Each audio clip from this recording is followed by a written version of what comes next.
나이 들수록 반드시 버려야 할 것 7가지. 삶의 지혜를 나누는 이야기, 얻은 인생입니다. 오늘 이 영상을 클릭하셨다면 요즘 이런 생각이 드시는 건 아닐까요? 열심히 살았습니다. 참을 것은 참고 해야 할 것은 했습니다. 그런데 왜 이렇게 무거운 걸까요? 나이가 들수록 더 여유로워져야 할 것 같은데 왜 오히려 더 쌓이는 것들이 있는 것 같을까요? 어딘가 뭔가를 붙잡고 있는 것 같은데 그게 무엇인지 명확하지 않습니다. 나이 들수록 더 많이 가져야 할 것 같습니다. 더 쌓아야 할 것 같습니다. 하지만 사실은 반대입니다. 버려야 인생이 편해집니다. 비워야 가벼워집니다. 내려놓아야 앞으로 걸어갈 수 있습니다. 오늘은 살면서 반드시 버려야 할 것 7가지를 이야기합니다. 이것들을 버리는 순간 삶이 조금씩 달라지기 시작합니다. 구독과 좋아요는 뭔가를 계속 붙잡고 있는 것 같아서 마음이 무거운 분들, 조금 더 가볍게 살고 싶은 분들의 선택입니다.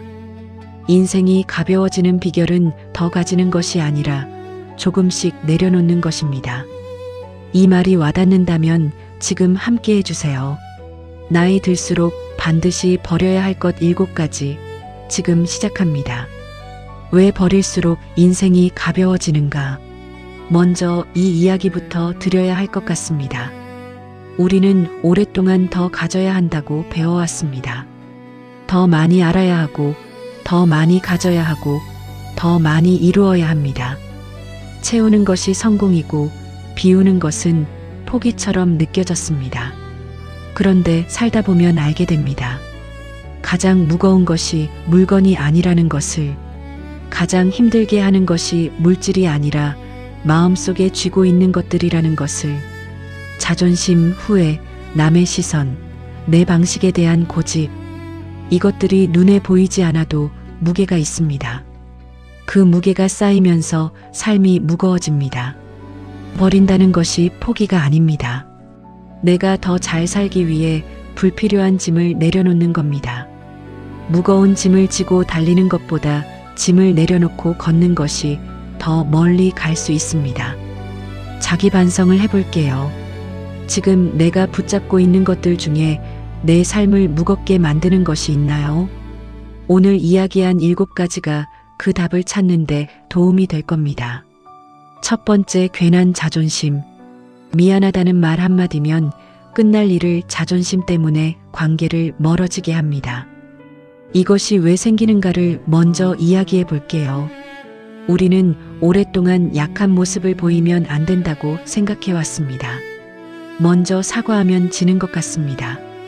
잘못을 인정하면 내가 낮아지는 것 같습니다. 그래서 자존심이라는 이름으로 그 말을 막습니다. 그런데 현실에서는 어떻게 될까요? 말 한마디로 끝낼 수 있었던 일이 길어집니다. 서로 기다립니다. 저 사람이 먼저 말하겠지. 그런데 상대방도 같은 생각입니다. 시간이 지나면서 어색함이 굳어집니다. 작은 오해가 큰 거리가 됩니다. 오래된 친구 관계에서의 예를 들어볼게요. 오해가 생겼습니다. 내가 잘못한 부분이 있다는 것을 알고 있습니다. 하지만 상대방도 잘못한 부분이 있습니다. 그러니 내가 먼저 말하기 싫습니다. 며칠이 지납니다. 한 달이 지납니다. 연락이 끊겼습니다. 그 관계가 그냥 끝났습니다. 그 자존심이 지켜준 것이 무엇인가요? 내 체면이었습니다. 잃은 것은 오래된 관계였습니다. 균형이 맞지 않습니다. 미안하다는 말이 지는 것이 아닙니다. 그 관계를 소중히 여긴다는 것입니다. 내가 틀릴 수 있다는 것을 아는 것입니다. 그것이 성숙한 사람의 모습입니다. 가족 관계에서도 마찬가지입니다. 자녀에게, 배우자에게 미안하다는 말이 어려운 경우가 있습니다. 부모가 자식에게 먼저 사과하는 것이 권위가 낮아지는 것 같습니다. 하지만 실제로는 반대입니다. 먼저 사과하는 부모를 자식은 더 존경합니다. 더 인간적으로 느낍니다. 괜한 자존심을 버리세요. 미안할 때 미안하다고 하세요. 그 한마디가 관계를 지킵니다. 두 번째, 모든 걸 참는 습관. 참기만 하면 좋은 사람이 되는 것이 아니라 결국 마음의 병이 됩니다. 오랫동안 참는 것이 미덕이라고 배웠습니다. 참는 자에게 복이 온다. 인내는 쓰고 그 열매는 달다. 이런 말들이 참는 것을 좋은 것으로 만들었습니다. 하지만 모든 참음이 같은 것이 아닙니다. 지금 당장 힘들어도 나중을 위해 버티는 것, 이것은 필요한 참음입니다. 하지만 표현해야 할 것을 표현하지 못하고 억누르는 것, 말해야 할 것을 말하지 못하고 쌓아두는 것, 이것은 다릅니다. 이렇게 쌓인 것들이 어떻게 됩니까? 어느 날 갑자기 터집니다. 작은 일에 크게 반응하게 됩니다. 그동안 쌓인 것이 한꺼번에 나옵니다. 그러면 상대방은 영문을 모릅니다. 그게 뭐가 그렇게 크게 화낼 일이냐고 합니다. 관계가 더 어색해집니다. 아니면 밖으로 나오지 않고 안으로 쌓입니다. 그것이 몸에 영향을 줍니다. 이유 없이 피로합니다. 아무것도 하기 싫습니다. 사람을 만나기 싫습니다. 이것이 마음의 병이 되는 겁니다. 직장에서의 예를 들어볼게요. 불합리한 것이 있습니다. 말하고 싶습니다. 하지만 분위기를 깨는 것 같아서, 괜히 찍힐 것 같아서 참습니다. 또 참습니다. 계속 참습니다. 그러다 어느 날 더 이상 못 참겠다 싶은 상태가 됩니다. 그때는 이미 한참 쌓인 후입니다. 참는 것과 표현하는 것을 구분해야 합니다.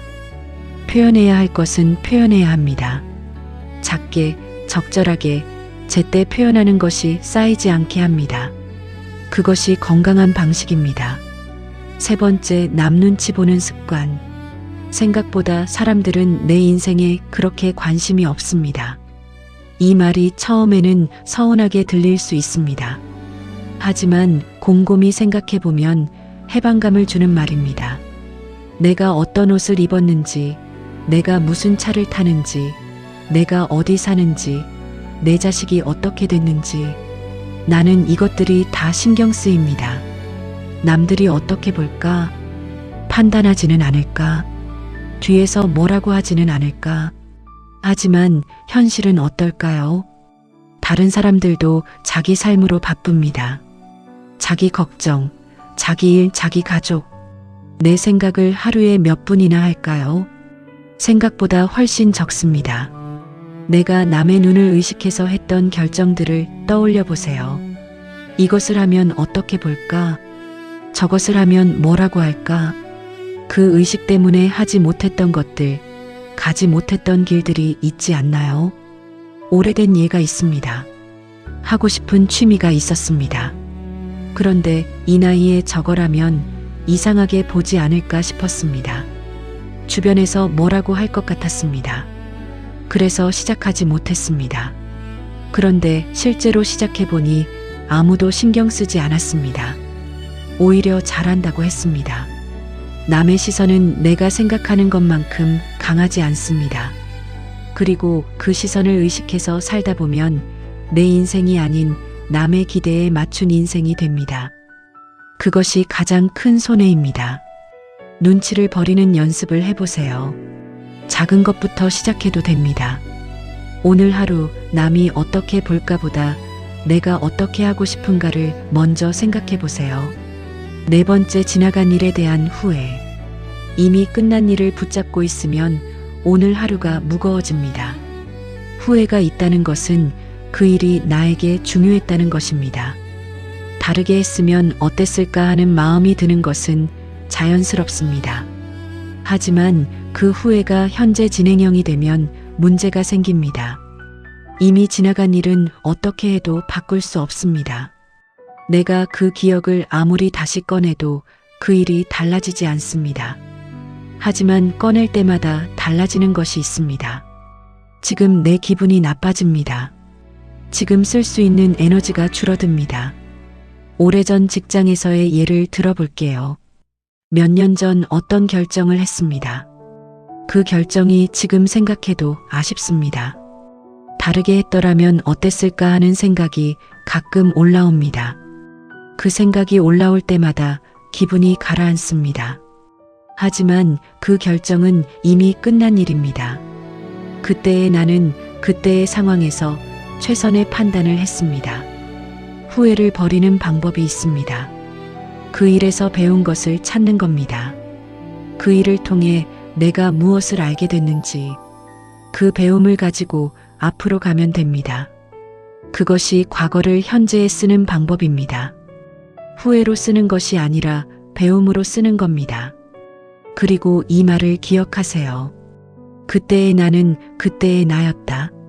지금의 내가 그때로 돌아가도 그 상황에서 더 잘할 수 있었을 것이라는 보장이 없습니다. 그때의 나는 최선을 다했습니다. 그것으로 충분합니다. 5번째, 내 방식만 맞다는 생각. 사람마다 살아온 길이 다르니 생각도 다를 수밖에 없습니다. 내 방식이 맞다는 생각이 어디서 오는가? 내가 살아온 경험에서 옵니다. 내가 해봤더니 이 방식이 더 좋더라. 내가 시도해봤더니 이게 맞더라. 그 경험이 내 기준이 됩니다. 그리고 다른 방식으로 하는 사람을 보면 왜 저렇게 하는지 이해가 안 됩니다. 문제는 내 경험이 전부가 아니라는 겁니다. 다른 사람은 다른 환경에서 다른 경험을 통해 다른 방식을 익혔습니다. 그 방식이 그 사람에게는 맞는 겁니다. 가족 관계에서 이것이 가장 많이 나타납니다. 자녀의 방식이 내 방식과 다릅니다. 이 길이 더 좋다고 생각하는데 다른 길을 가려 합니다. 내 방식이 맞다고 설득하려 합니다. 하지만 그 자녀는 자기 길을 가야 합니다. 배우자와의 관계에서도 마찬가지입니다. 청소하는 방식이 다릅니다. 음식 만드는 방식이 다릅니다. 돈을 쓰는 방식이 다릅니다. 매번 내 방식이 맞다고 고집하면 어떻게 됩니까? 관계가 피곤해집니다. 내 방식이 맞을 수 있습니다. 하지만 상대방 방식도 맞을 수 있습니다. 둘 다 맞을 수 있습니다. 아니면 둘 다 맞지 않고 제3의 방식이 맞을 수도 있습니다. 이 생각을 버리는 것이 관계를 편안하게 만듭니다. 저 사람은 저런 방식이구나. 내 방식과 다르지만 저 방식도 있구나. 이 인식이 갈등을 줄입니다. 6번째, 쓸데없는 인간관계. 억지로 유지하는 관계는 시간이 갈수록 더 피곤해집니다. 관계에 대해 우리가 가진 생각이 있습니다. 관계는 많을수록 좋다. 인맥이 넓어야 한다. 한번 맺은 관계는 잘 유지해야 한다. 이 생각들이 억지로 유지하는 관계를 만들어냅니다. 하지만 관계의 질이 양보다 중요합니다. 10명과 억지로 유지하는 관계보다 3명과 진심으로 이어진 관계가 낫습니다. 만나고 나서 기운이 빠지는 10명보다 만나고 나서 마음이 충만해지는 3명이 낫습니다. 억지로 유지하는 관계가 어떤 것인지 생각해 보세요. 연락이 오면 반갑지 않습니다. 만남을 앞두면 왜 가야 하나 싶습니다. 만나는 동안 불편합니다. 헤어지면 후련합니다. 이런 관계라면 억지로 유지할 필요가 없습니다. 물론 완전히 끊어야 한다는 것이 아닙니다. 의무적인 관계, 예를 들어 직장이나 가족 관계처럼 유지해야 하는 것들이 있습니다. 하지만 그 이외의 관계에서 억지로 유지하는 것들이 있다면 조금씩 자연스럽게 정리해도 됩니다. 연락 빈도를 줄이는 것부터 시작해도 됩니다. 매번 참석하던 모임을 가끔으로 줄이는 것도 됩니다. 관계를 끊는 것이 아니라 내가 감당할 수 있는 수준으로 조정하는 겁니다. 쓸데없는 관계를 버린 자리에 무엇이 들어올까요? 진짜 좋은 관계를 위한 시간과 에너지가 생깁니다. 진심으로 소중한 사람들에게 더 집중할 수 있게 됩니다. 7번째, 내가 다 해결해야 한다는 책임감. 때로는 괜찮다, 그럴 수도 있다 하고 넘기는 지혜가 필요합니다. 이 책임감이 어디서 오는가? 오랫동안 내 역할을 다해야 한다고 생각해왔습니다. 부모로서, 배우자로서, 직장인으로서, 자식으로서 각각의 역할에서 내가 다 잘해야 한다는 압박이 있습니다. 그리고 뭔가 잘 안 되면 내가 더 노력하지 않아서라고 생각합니다. 내가 더 잘했으면 됐을 텐데, 내가 더 챙겼으면 됐을 텐데, 이 생각이 계속됩니다. 하지만 세상 모든 일이 내가 다 해결할 수 있는 것이 아닙니다. 내 힘으로 어떻게 할 수 없는 것들이 있습니다. 그것에 대해 내가 다 책임져야 한다는 생각이 나를 지치게 합니다. 자녀 관계에서의 예를 들어볼게요. 자녀가 힘들어하고 있습니다. 내가 더 잘 챙겼으면 이 상황이 안 됐을까 하는 생각이 듭니다. 내가 뭘 잘못한 것인가 하고 자책합니다. 하지만 자녀의 인생에서 일어나는 모든 것을 내가 다 막을 수는 없습니다. 내가 할 수 있는 것을 하고 그 이상은 내 몫이 아닙니다. 괜찮다. 그럴 수도 있다. 이 두 마디가 이 과도한 책임감을 내려놓는데 도움이 됩니다. 다 잘 안 되어도 괜찮습니다. 내가 모든 것을 해결하지 못해도 괜찮습니다. 그럴 수도 있습니다.